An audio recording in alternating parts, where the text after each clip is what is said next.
Reading a little bit further. Alright. We come to our next theme. And they said, the God of the Hebrews has met with us. Please let us go 3 days' journey into the wilderness, that we may sacrifice the Lord our God, lest he fall upon us with pestilence or with the sword. But the king of Egypt said to them, Moses and Aaron, why do you draw the people away from their work? Go, get back to work. And Pharaoh said, look, the people of the land are now many, and you would have them cease from their work? So the same day the Pharaoh commands the taskmasters over the people and their foremen, saying, they are no longer to give the people straw to make brick, as previously. Let them go and gather straw for themselves. So here they are, they're contending, and it's just like, who is this God? Who is this God, says Pharaoh, that that I should listen to him? I did this in 5a, all right, or sorry, 6a, and this is segment 6b. And he says, look, Moses is, and he says, I'm going to tell you, all right, this God, it's the God of the Hebrews, all right? We're Hebrews. We understand you're Egyptian. We understand. We're not going to convert you here. Your people want to believe you're God. That's all kind of fine with us. It's got nothing to do with us. You're Egyptian. We are Hebrews.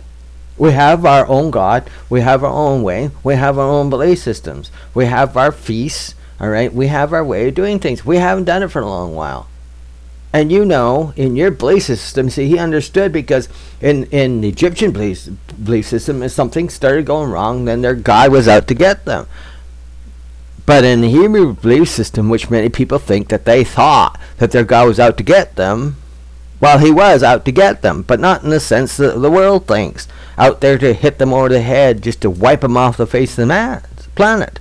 In the Hebrews' rationality, he was there to grab them, like a father who sees his son running in the middle of a highway and a speeding car. He put himself at risk to get them out of harm's way.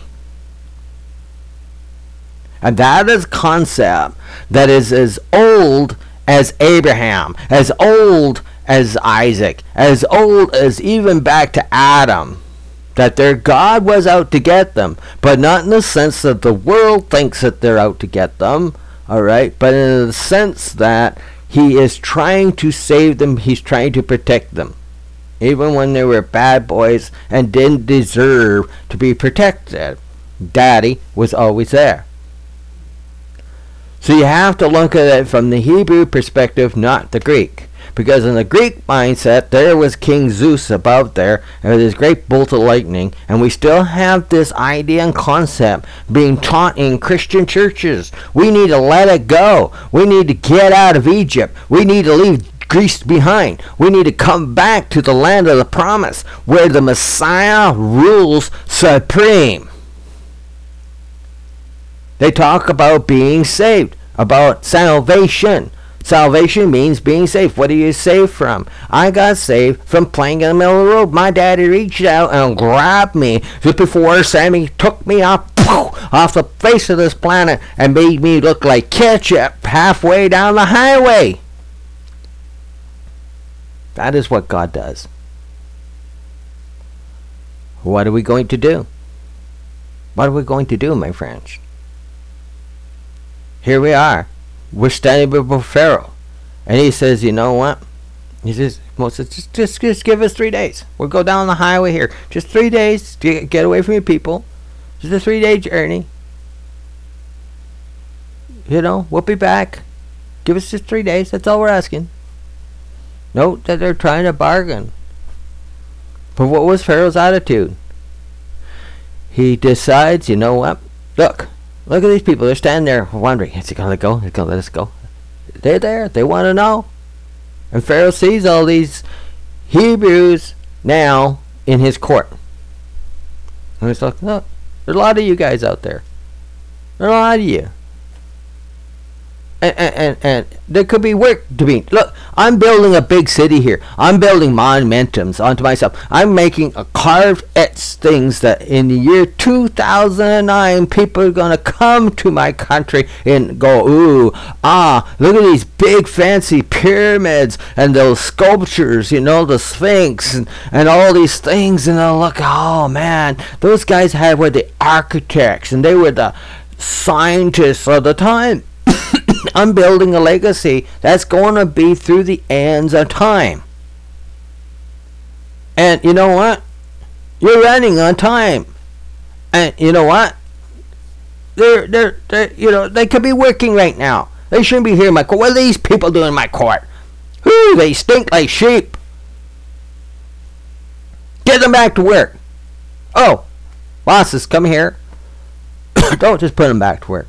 You know, we've had straw delivered. You know, if they could come here, they got way too much time on their hands. Got way too much time on hand, maybe we should take a little bit of that away. If we take a little bit away, maybe then we can do it.